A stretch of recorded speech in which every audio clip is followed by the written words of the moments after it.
Con la venia de la presidencia, compañeras y compañeros legisladores,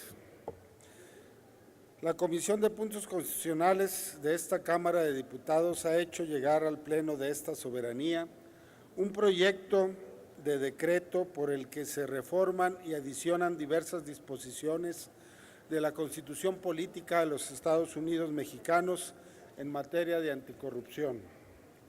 El Grupo Parlamentario del Partido del Trabajo acude a esta tribuna para manifestar su posicionamiento respecto al documento en mención. El tema de la corrupción y la impunidad que existe en torno a esta conducta delictiva representa un grave problema para México.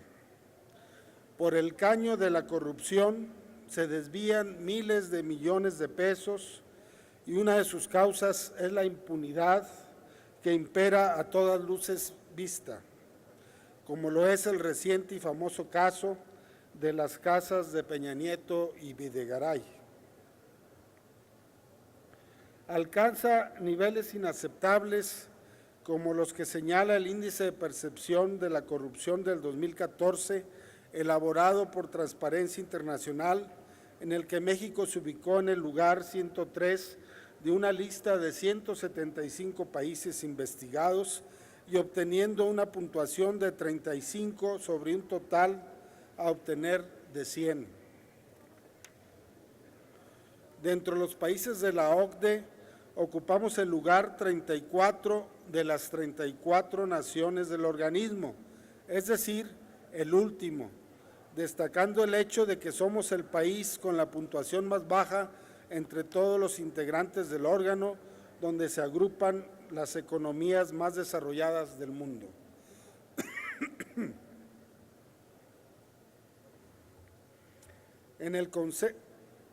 La corrupción es una amenaza para la gobernanza, el desarrollo sustentable, los procesos democráticos y las prácticas competitivas justas. Prueba de ello es la proporción de la corrupción en el PIB del país, que se calcula en un rango del 8 y 10%. Bajo esta perspectiva, debemos recordar que el Partido del Trabajo desde siempre se ha manifestado por la erradicación de este flagelo que agrede en todos los ámbitos de la vida nacional. Otra causa para que impere la corrupción es el financiamiento privado de las campañas electorales, que nuestro partido ha propuesto eliminarlo.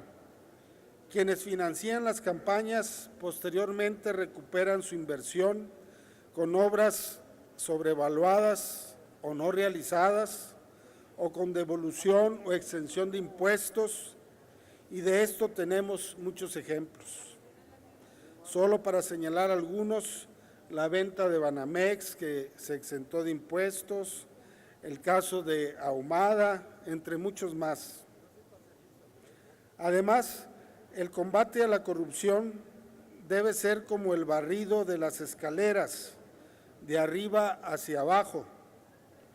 De abajo hacia arriba es imposible. Así es el combate a la corrupción, es imposible hacerlo de abajo hacia arriba, y estamos claros que seguirá habiendo impunidad arriba, y una prueba es que en el dictamen no se quiso poner la posibilidad de juzgar al presidente de la República por otros delitos que no sea el de traición a la patria.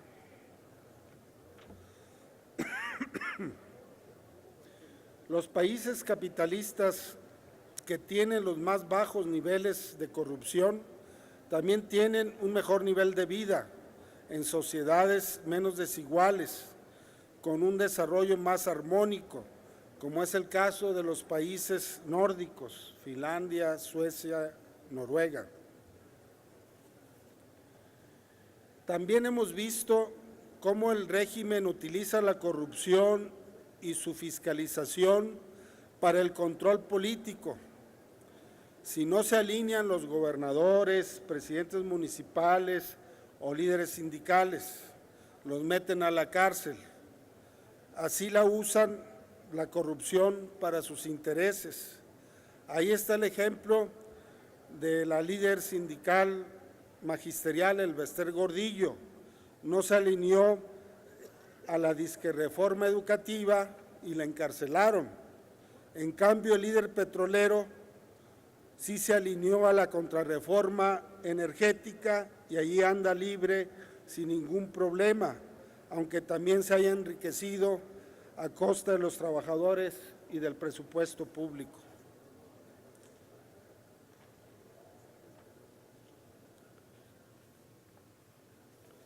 También quiero hacer notar una forma de corrupción en la cual en las sociedades capitalistas como en la nuestra no se habla ni se comenta: la explotación de los trabajadores.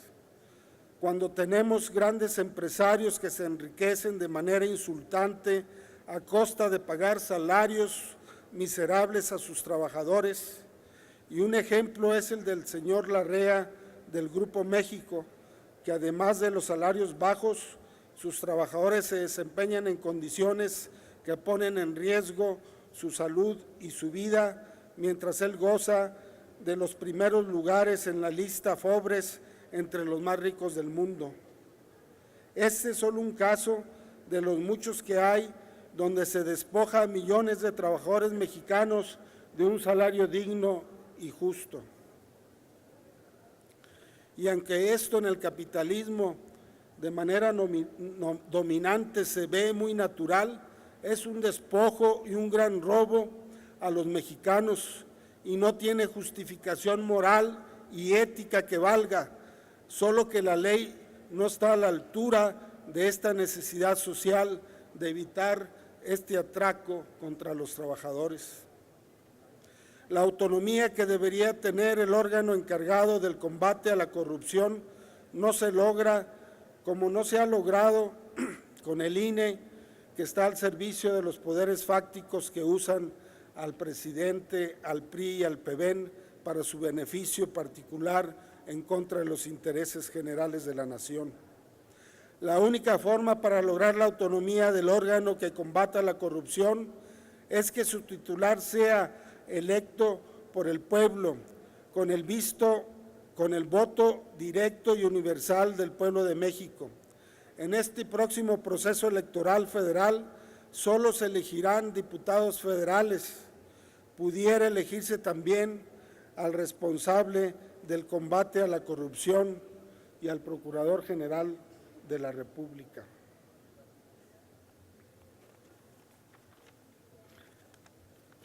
Por todas estas razones expuestas, el Grupo Parlamentario del Partido del Trabajo votará en contra del presente dictamen. Gracias, diputado. Tiene el uso de la voz